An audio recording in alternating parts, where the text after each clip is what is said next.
መከበር ከፈለክ እግዚአብሔርን ፍራ። ለክብር ጠበቃ አታቁም፣ አትከላከል። ዝም ብለህ እግዚአብሔርን ፍራ። እግዚአብሔር ራሱ ያከብርሃል፣ ከፍ ያደርግሃል። ሰዎች ጉድጓድ ቆፍረው ተራራው ሊናዱብህ፣ እግዚአብሔር ተራራው ጫፍ ላይ አቁሞ ከፍ ብለህ እንድትታይ ያደርጋል። እግዚአብሔር ይሄን ያደርጋል። የልብ ደስታ እግዚአብሔር መፍራት። ከዚያስ ምን አለ ሲራክ? በፈራህ እግዚአብሔር እይመጽኦ እኩይ። እግዚአብሔርን የሚፈራ ሰው በዘመኑ መከራ አይመጣበትም። መጽሐፈ ሲራክ ምዕራፍ 36 ቁጥር 1 ላይ እግዚአብሔርን የሚፈራ ሰው ክፉ ዘመኖችን ያመልጣል።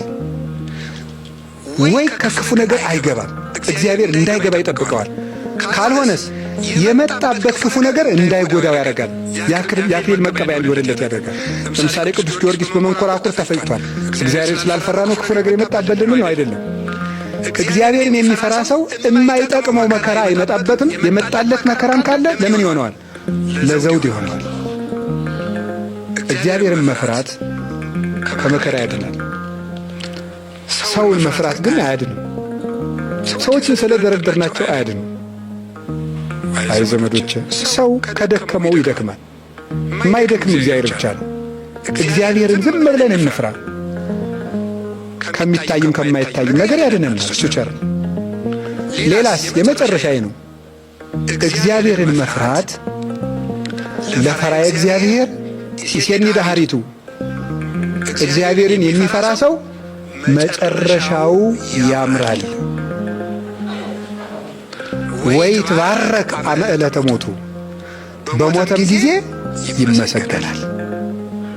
እግዚአብሔርን የሚፈራ ሰው መጨረሻው ያምራል፣ በሞተም ጊዜ ይመሰገናል።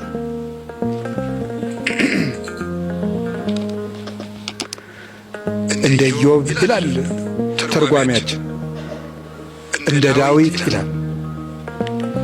ኢዮብ እንደምታውቁት ነው። መጀመሪያ ምኑ አለቀበት? ሀብቱ። ቀጥሎ ምን አለቀበት? ልጆቹ። ቀጥሎ ምኑን አጣ? አካሉን በቁስል አጣ። ግን ሀብቱም አልቆ ልጆቹም አልቀው ሰውነቱም ቆስሎ ማንን ይፈራ ነበር? እግዚአብሔርን ይፈራው ነበር። እግዚአብሔርን ሲፈራው ምን አደረገለት? መጨረሻ ላይ ሀብቱን ስንት ሰጠው? እጥፍ። ልጆቹንስ እጥፍ፣ ዕድሜውንም ጨመረለት። መጽሐፈ ኢዮብ ምዕራፍ 42 ላይ ተመልከቱ። እጥፍ ሰጠው እግዚአብሔር። እግዚአብሔርን መፍራት የፈራ ሰው መጨረሻው ያምራል። አሁን የምናየው ነገር ላይኖር ይችላል፣ እንዲያውም ጉዳት ሊሆን ይችላል። እግዚአብሔርን በመፍራት ብንቀጥል ግን ያጣነው ነገር ሁሉ እጥፍ ነው ይመጣል። ዳዊት መጨረሻው አማረ ይላል።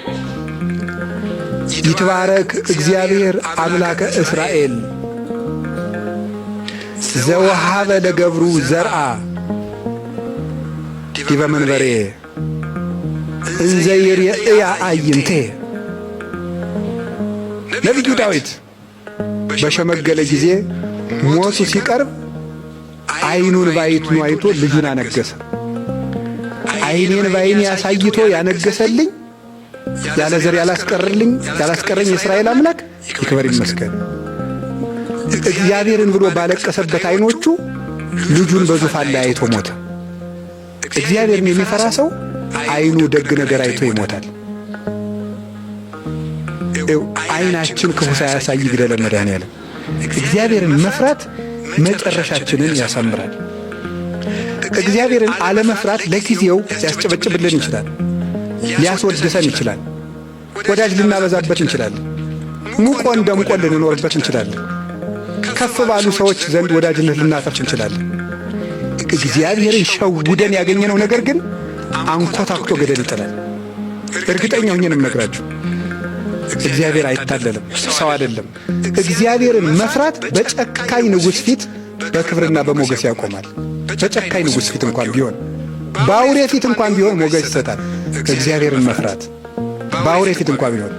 የልብ ደስታ ከየት ይገኛል ንገሩኝ? እግዚአብሔርን ከመፍራት ይገኛል። እግዚአብሔርን የሚፈራ ሰው በነደደ እሳት ውስጥ እንኳን በደስታ ይስቃል። እግዚአብሔርን የማይፈራ ሰው ደግሞ ተድላ ደስታ የበዛበት ድግስ ተደግሶለትም ሐዘንተኛ ነው። እግዚአብሔርን መፍራት የልብ ደስታ ነው፣ ዘመንንም ያረዝማል ይላል።